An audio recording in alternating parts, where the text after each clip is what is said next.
Konten hari ini diambil di open space, so then it's really relate to our channel Open Your Mind. Then there is a open space in this town, namanya Taman Kota Intan.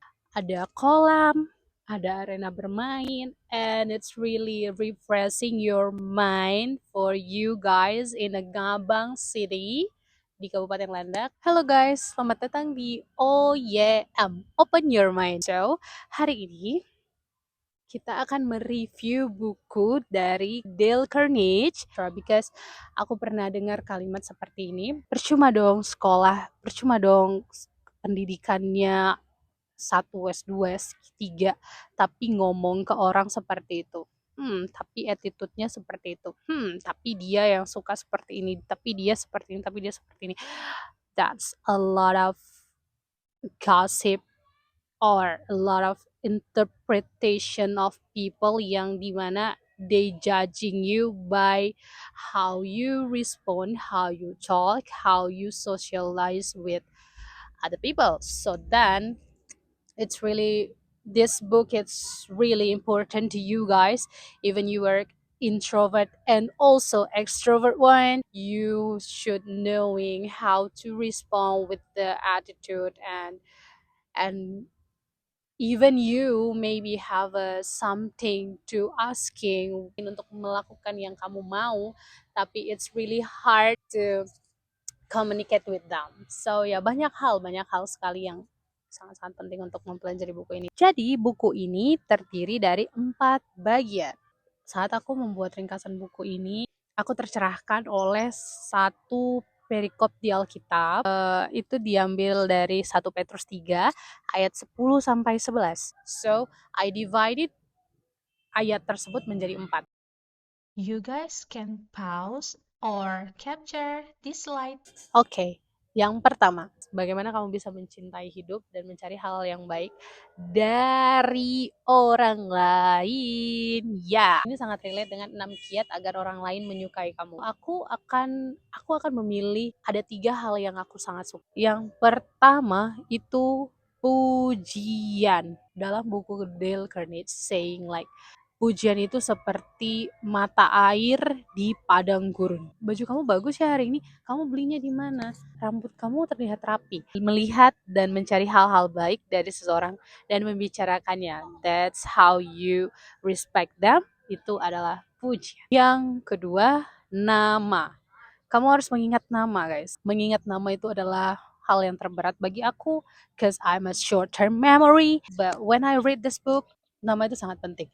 Abraham Lincoln, dia sebelum mengadakan party, pesta di rumahnya, dia akan melis nama-nama yang dia undang, dan dia akan spend a night just to read and recall all the names. Di pesta nanti, dia akan ingat nama-nama tamu-tamunya, and it's really show how appreciate Lincoln to his guest.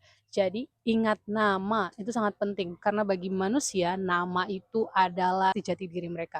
Dan ketika kamu menyebut nama mereka when you talk, itu nunjukin kalau kamu benar-benar appreciate mereka. Dan yang terakhir, top of mind dari part ini adalah be a good listener. So encourage them to talk.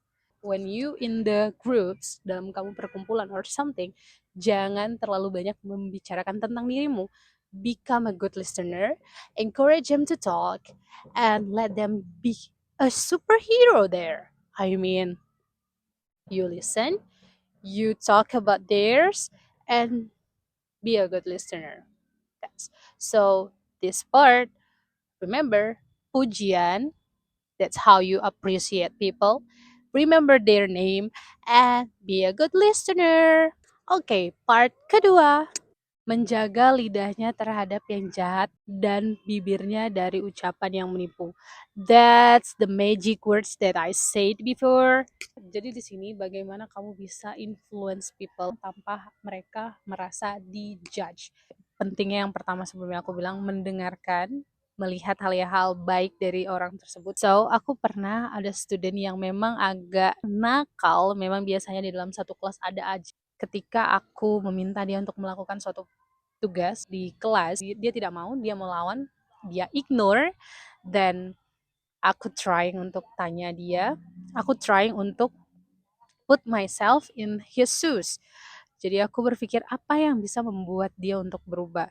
Cari hal-hal baik dari dia, apa hal yang memang sebenarnya dia inginkan. And voila, ternyata hal sesimpel dia hanya mau duduk sebangku dengan teman yang dia suka. Jadi kalau dia bersama teman terdekat dia merasa lebih enjoyable even though really noisy, tapi dia bisa melakukan tugasnya dengan baik dan it's done. Yang kedua, aku pernah juga di kantor.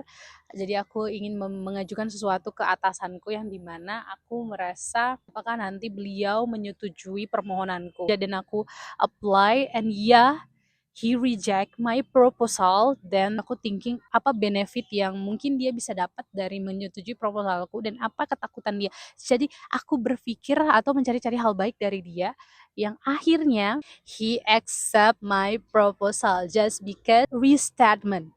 Aku hanya mengatur ulang kalimat-kalimatku yang dimana I put him, his benefit, his worries about what coming next, and then voila, I get what I want without criticize or mad or something bad things. That's the most important, the magic words. When you need to be berempati ke orang, how I react to them. So the most important things is just being support. I don't blame what you feel. If I were you, I will feel as you do. We verify their emotion, but then jangan terlalu berlarut-larut di dalamnya. Make them happy.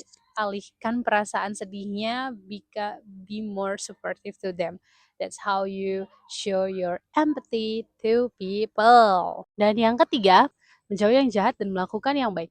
Teknik dasar dalam menghadapi orang lain. So di sini the important thing is one, smile, and second, kritik. Kamu pernah nggak dengan semua orang yang ada di dalam grup atau di dalam ruangan tersebut yang awalnya sangat ribut, sangat riuh, sangat banyak bicara, dan tiba-tiba when this person come, semuanya tiba-tiba silent. Dan ada one person when they come to the place, everyone feels so energized, everyone so happy. It's because they giving a good energy by the smile. Senyum itu murah dan itu sangat-sangat mahal bagi jiwa-jiwa yang membutuhkannya. Kritik itu seperti menjatuhkan harga diri, guys. Jadi jangan mengkritik. Even di bukunya Dale Carnegie, ada penjahat pembunuh bayaran sangat sadis di kota itu dan merupakan buronan. Dan ketika dia ditangkap dan diinterogasi, everyone would judge him as a criminal. Of course, he's a criminal. You know what? Dia tidak merasa bersalah. Everyone tidak mau dikritik. So, jangan mengkritik. Itu poin penting dalam part ini. Dan yang terakhir, mencari perdamaian dan berusaha mendapatkannya. Ini sangat relate dengan part cara orang menyetujui pikiran kamu. Ada topik-topik penting yang memicu adanya konflik atau argumen seperti agama, kepercayaan, pernikahan, atau politik. Jangan pernah mengajari seseorang terkait hal tersebut. Karena pada dasarnya saat kita berargumen, meskipun kamu sudah mengutarakan berbagai banyak fakta dan referensi, tetap saja kamu tidak akan menang. Tidak ada orang yang mau disalahkan. Jadi, hindari berargumen. Cukup dengarkan mereka. Dan bila mana ada konflik yang mungkin tidak bisa terselesaikan, kamu mungkin bisa mengatakan seperti ini. Oke, mungkin aku salah dalam hal ini. Boleh kamu ceritakan? Strategi ini menunjukkan penghargaan kita kepada orang lain. Izinkan dirimu untuk memahami orang lain. Jadi guys, itu dia top of minds in every part that I can share to you. I hope kamu bisa membuka video ini lagi once the problems come. I hope the best for you guys. Stay tuned in Oh Yeah, open your mind and may God bless you. Bye bye.